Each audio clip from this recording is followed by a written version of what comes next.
एक छोटे से गांव में किसान शिवराम रहते थे। उनके पास बहुत ज्यादा जमीन नहीं थी, न ही कोई बड़ा साधन।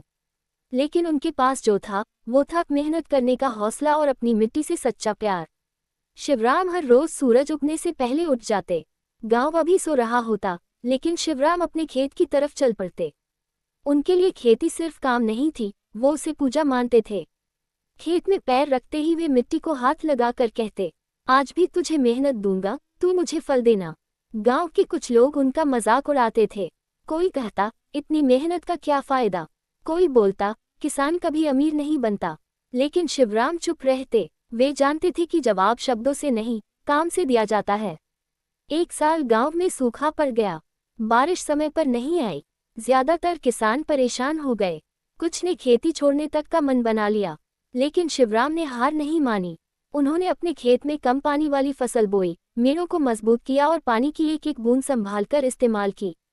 रात को थके शरीर के साथ जब वे घर लौटते तो उनकी पत्नी पूछती, इतनी मेहनत करके थकते नहीं हो। शिवराम मुस्कुराकर कहते, थकता हूँ लेकिन हारता नहीं। धीरे धीरे उनकी फसल हरी होने लगी। जब गांव के बाकी खेत सूखे पड़े थे, शिवराम का खेत उम्मीद की तरह लहलहा रहा था। लोग देखने आने लगे। वही लोग जो मजाक उड़ाते थे अब सलाह पूछते थे। शिवराम ने कभी किसी को मना नहीं किया। वे कहते, खेती अकेले नहीं चलती, सब साथ बढ़े तो अच्छा है। फसल कटाई के समय शिवराम को अच्छी पैदावार मिली। उन्होंने कुछ अनाज बेचकर घर की हालत सुधारी और बाकी अनाज गांव के जरूरतमंद लोगों में बांट दिया।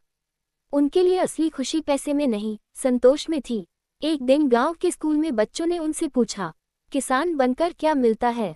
शिवराम ने मिट्टी उठाकर कहा, ये मिट्टी इज्जत देती है, पेट भरती है और सब सिखाती है। इससे बड़ा इनाम कोई नहीं।